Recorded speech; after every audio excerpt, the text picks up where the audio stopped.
Happy Sabbath, everyone.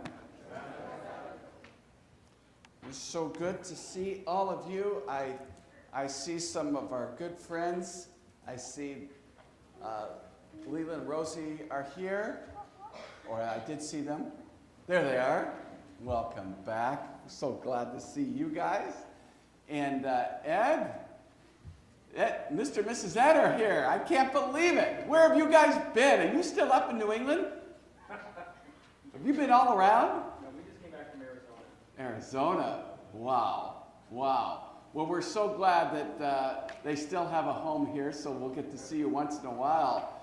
Or is that going to be a thing of the past soon? Yeah. Oh, my. So this is going to be about it? We'll be here for a few weeks. Oh, well, welcome back to you. Thank you. God bless you guys. All right. And we know so many are gone to weddings and travels and vacations. It's amazing. So you are the Marines. You're the ones that have braved the holiday to come. All right. So we're glad you're here. All right. That was awesome, by the way. I didn't know you guys did that. I didn't know we had the Von Bayard family sing, brass band. That was amazing. And it sounded real, too, like you were really playing. But just to time that, to synchronize, that was good. All right, no, that was fantastic. Thank you for that. I hope we get more. I hope that we'll get more of that in time to come. A well-known coach was once asked, how much does college football contribute to the national physical fitness picture? Well, nothing, the coach replied abruptly. Well, why not? The startled interviewer asked. Well, said the coach, the way I see it, you have 22 men down in the field desperately needing a rest, and 50,000 in the stands desperately needing exercise. In the church, all believers are called to be exercising their gifts on the field. Amen? So today we introduce two more spiritual gifts, as we're reminded that Christians should be on the front lines, not the side lines. Please turn to Romans 12, to one of two references on the spiritual gift of leadership. Today we're going to look at the gifts of leadership and serving.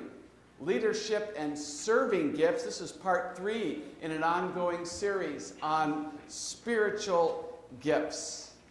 And while you're headed there, can any of you think of any Old Testament people with the gift of leadership? Moses, I heard. Joseph? Nehemiah? All right. Any women? Esther? Deborah? Ruth? All right. Very good. And we can also think of those who should have been great leaders but never quite fulfilled their destiny, like Samson, had some problems. King Saul, his kingship was derailed. We also have those examples. And we have many New Testament folks like Peter and James. We could go on. And Paul, who tells us in Romans chapter 12, verse 8, if a person's gift is leading, let them lead how? What's your version say? Let them lead with simplicity is one. Let them lead diligently. All right. Cheerfully is another. Those are the top 3 I heard earlier this morning as well. Well, the Greek word for leading literally means one who stands before. They're generally seen as the leader of a group, one who stands before. So leadership is the gift of being able to stand before a group and be responsible for the direction God is leading us. That's one definition. Paul says if you're going to lead, by the way, do it diligently or with simplicity. The Greek word actually means do it with zeal or haste. In other words, though a leader has to guard against bulldozing a plan through the church, a leader should be excited and committed and intentional about pursuing God's vision to the best of their ability. But there's a second reference to this gift, 1 Corinthians 12:28, and I think this is really interesting. 1 Corinthians 12:28, where it speaks about those with the gifts of administration. Actually, the particular word that's translated for administration here is the only time this Greek word is used in the entire New Testament. Now, you can find the English translation many times, but this particular word, it's actually a nautical term referring to the pilot, referring to one who pilots a ship through dangerous shoals and brings it safely to port. In other words, an administrator is someone who's seen as a person qualified to steer the ship, able to guide, manage, and direct the work of the church, especially when things are a bit dicey, especially when there's delicate nuances that have to be navigated to the church, when things get heated or difficult. All right, please turn next to 1 Chronicles 12, to one of my favorite insightful verses about, I think, that can be applied to leadership. 1 Chronicles 12, I hope you'll see why. I believe the verse we're about to read sums up the importance of leaders in the work of God. 1 Chronicles 12 lists the soldiers in David's army by tribes. And then, verse 32 describes the men of the tribe of Issachar who understood the times and knew what Israel should do. Oh, I thought that's powerful. They understood the times. They not only know what is happening, they knew why. You know, it's one thing to analyze things and say, yes, this is happening, but to get behind and say, but I know why. That's quite, they're able to discern where current trends are heading. Here's what happened. Issachar sensed the pendulum of leadership swinging from Saul to who? To David. So they prepared their tribe to support a new king if it should come to that. They said, we believe, we're sensing. And they were among the only ones doing that at that time.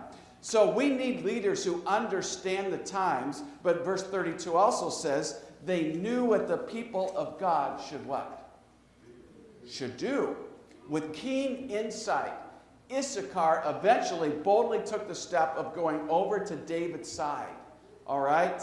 The men of Issachar acted on what they saw as God's leading. That's what good leadership does. You know, we had some great stories last time together from Adventist history on tongue speaking.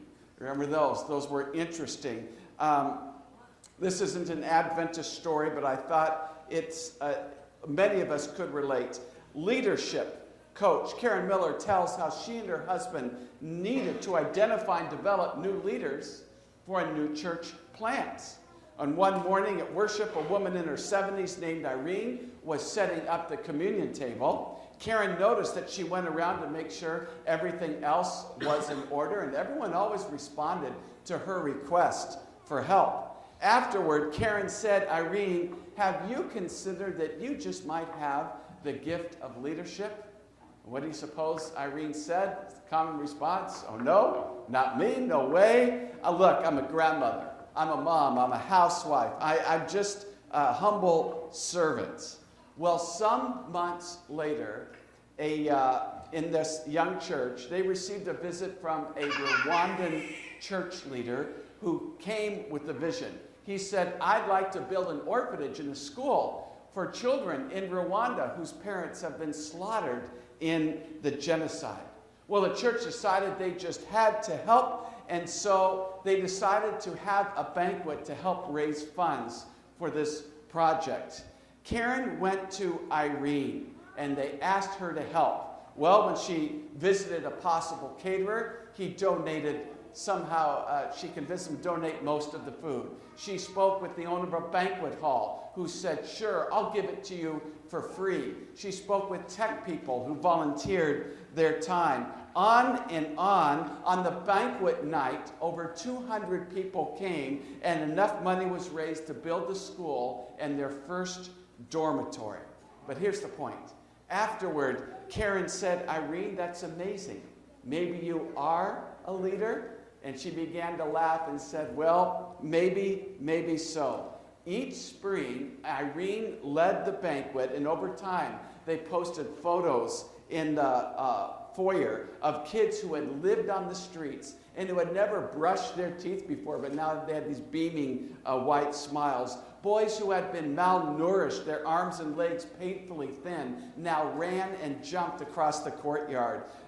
Girls who had come dressed in rags showed off their neat uniforms and hair barrettes in these photos. Well, after Irene died, the orphanage named a dormitory after her, and Karen learned that this woman who claimed to have no gifts of leadership, she learned that the banquet she had led had covered 1/3 of the school's operating costs for all those years. Amazing. He said, no, me, a leader? No way, no way. You know what? You can be an old leader or young, a man or woman, outgoing or shy, but a leader uses their influence to make godly dreams come true.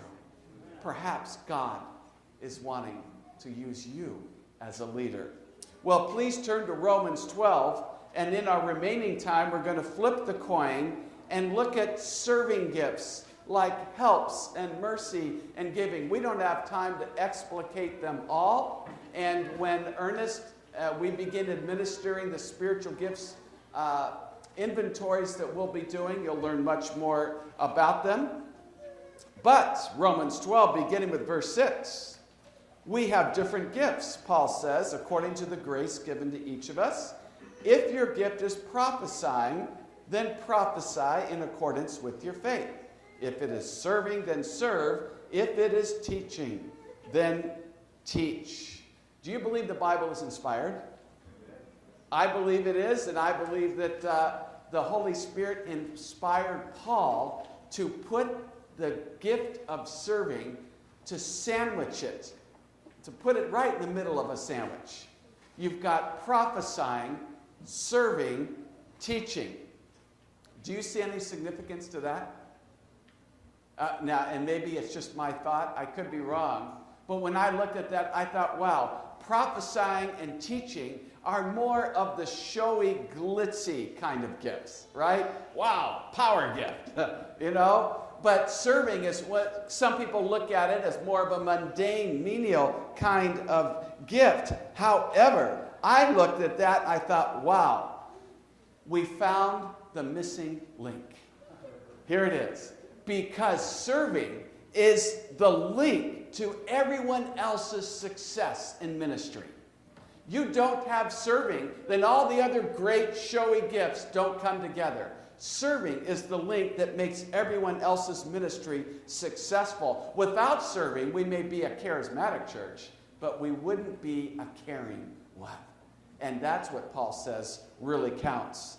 The Greek word diakonia, where we get our word for deacon, means to do service. So true or false, Bible scholars? The serving gifts are for those who believe that since they can't do anything else in the church, why they must have the gift of serving. How many would say that's true? I hope it's false, right? I hope it's false. That couldn't be true. In fact, we have Bible proof, I'm going to submit to you today, that those who serve are just as important as anyone else. You don't need to turn there, but this is amazing. Tabitha in Acts 9, also known as, it starts with a D, Dorcas, right?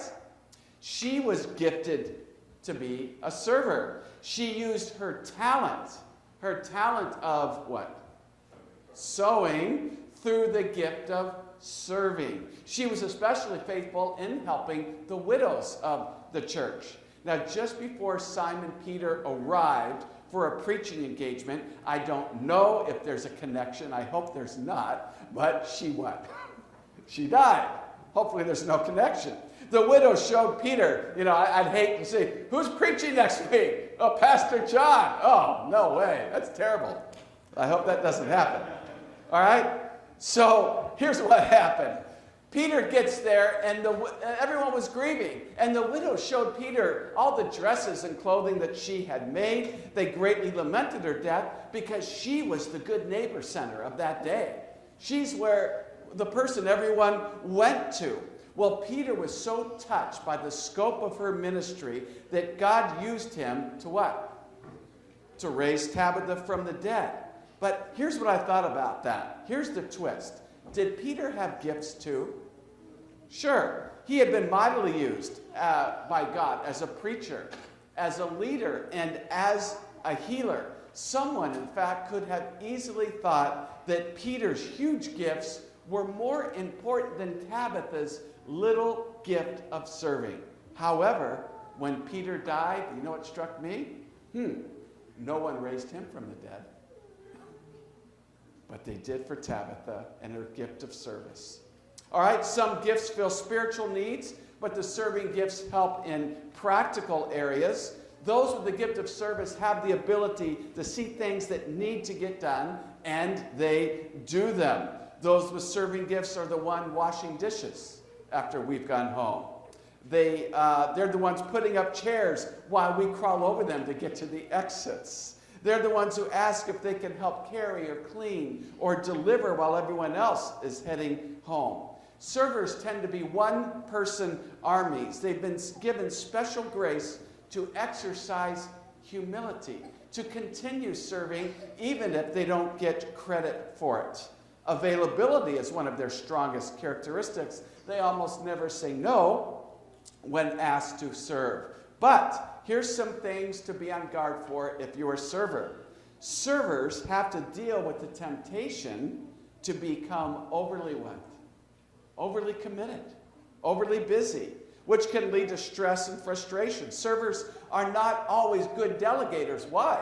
Well, why waste time recruiting when there's a job that needs done right now and I've got to do it? So that's not always easy for them. The church needs to protect servers from burning out and to express appreciation for their work. All right? There are great blessings to those with serving gifts. It may sound dramatic, but serving often allows us to see and experience miracles. Think about this. Jesus was at a wedding when they ran out of wine for the guest. He told the servants to fill several big jars with water to the brim. But when they served the water to the guest, it became what? The sweetest wine, right?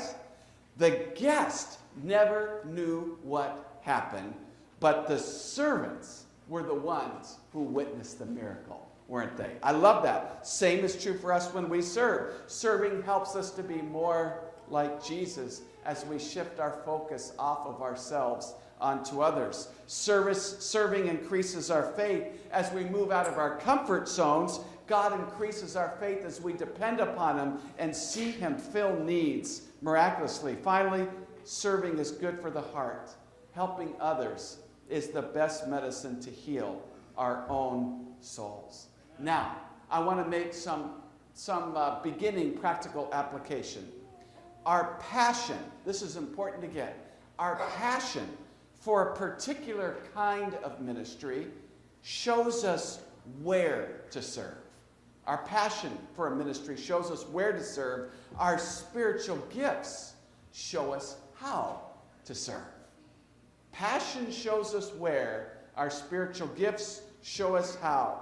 For example, we're speaking about leadership today. We could exercise the gift of leadership in all kinds of scenarios in ministries and at different levels too. So that's clear. But I want to give you an example. Maybe you enjoy working with children. Someone says, well, I feel I have some gifts of leadership and I enjoy working with children. However, I'm not a teacher. I'm not a teacher. So now what do I do? Well, maybe you'd enjoy being a Sabbath school coordinator that helps make sure that different classes are running smoothly. That's just an idea. Maybe you have one of the serving gifts, and opportunities abound for that. There's deaconess ministry. We're going to maybe change our model of doing potluck and maybe we need a fellowship coordinator instead, and a team around them instead of the deaconesses leading out. That's a helpful way. Sabbath school rooms you can help. Website development, audio visual. The list goes on in different ways we can help. I want to close today with a story that seems to combine several of the serving gifts together, like mercy and helps and giving. Listen to this. A man named B.H. McDaniel was a very successful orthodontist. He also loved to fly his plane for a hobby. One day he was flying when the engine stalled and he could not get it to start again. He was over the Davy Crockett National Forest in Texas. He tried to make an emergency landing and look for some small opening. He went for it, but it was so small, his plane hit hard. It skidded through the field. It wound up in some trees, broke into flames. B.H. broke his back in the crash and lay helpless as a fire broke out. By God's providence, a farmer saw the plane go down and he hurried to the wreckage. He pulled the doctor to safety just in time as the aircraft became totally engulfed in flames. Well, it would take over 2 years to get even limited use of his legs back, so his orthodontic practice seemed destined for ruin. However, at that moment, Dr. Stephen Kerr enters the story. Stephen became friends with B.H. in dental school, and one day the two just kind of casually really made a friendship pact, much like Jonathan and David. But they said if anything ever happened, they would take care of each other's family. And then they went on with their lives, never expecting anything really to occur. Well, something now happened. And as B.H. lay paralyzed in a hospital bed, he opened his eyes to see Stephen standing in the room. Stephen was also an orthodontist. He immediately went home to Houston and shut down his own practice. He sold his home and took his immediate and extended family to El Paso to run the clinic that was owned by B.H. Dr. Kerr purchased a portion of B.H.'s practice and then shared the profits so that B.H. had an income since he couldn't work. That kindness lasted for 12 whole years. Wow. Stephen did the work and yet shared the income with B.H. until he could at last return to work while sitting. Only then did Stephen sell his interest in the business back to B.H., and he returned to his own home in Houston. Folks, gifts are powerful. When people use their gifts, and maybe it's not as dramatic as that, but the church cannot really run as God destined it to run. We cannot really be who God's called us to be unless all of us are using the gifts God has given. Right now, the appeal today is to pray about possible areas of interest, areas of a ministry that interest you, and begin to experiment. Look, there's nothing wrong with asking a ministry leader more about what they do. It's just fine if you want to sit in, if you want to help in some appropriate way while you get your feet wet and wonder if this is for you or not. So test the waters. Test the waters so you could find where to serve. And then as you become involved in a ministry, over time, you learn your spiritual gifts. You learn how to serve. So you identify an area of ministry that interests you. You pray about it. You experiment with it. Test the waters. And then God will show you how to serve. The Lord has given gifts to all of us. So won't you give your best to Him?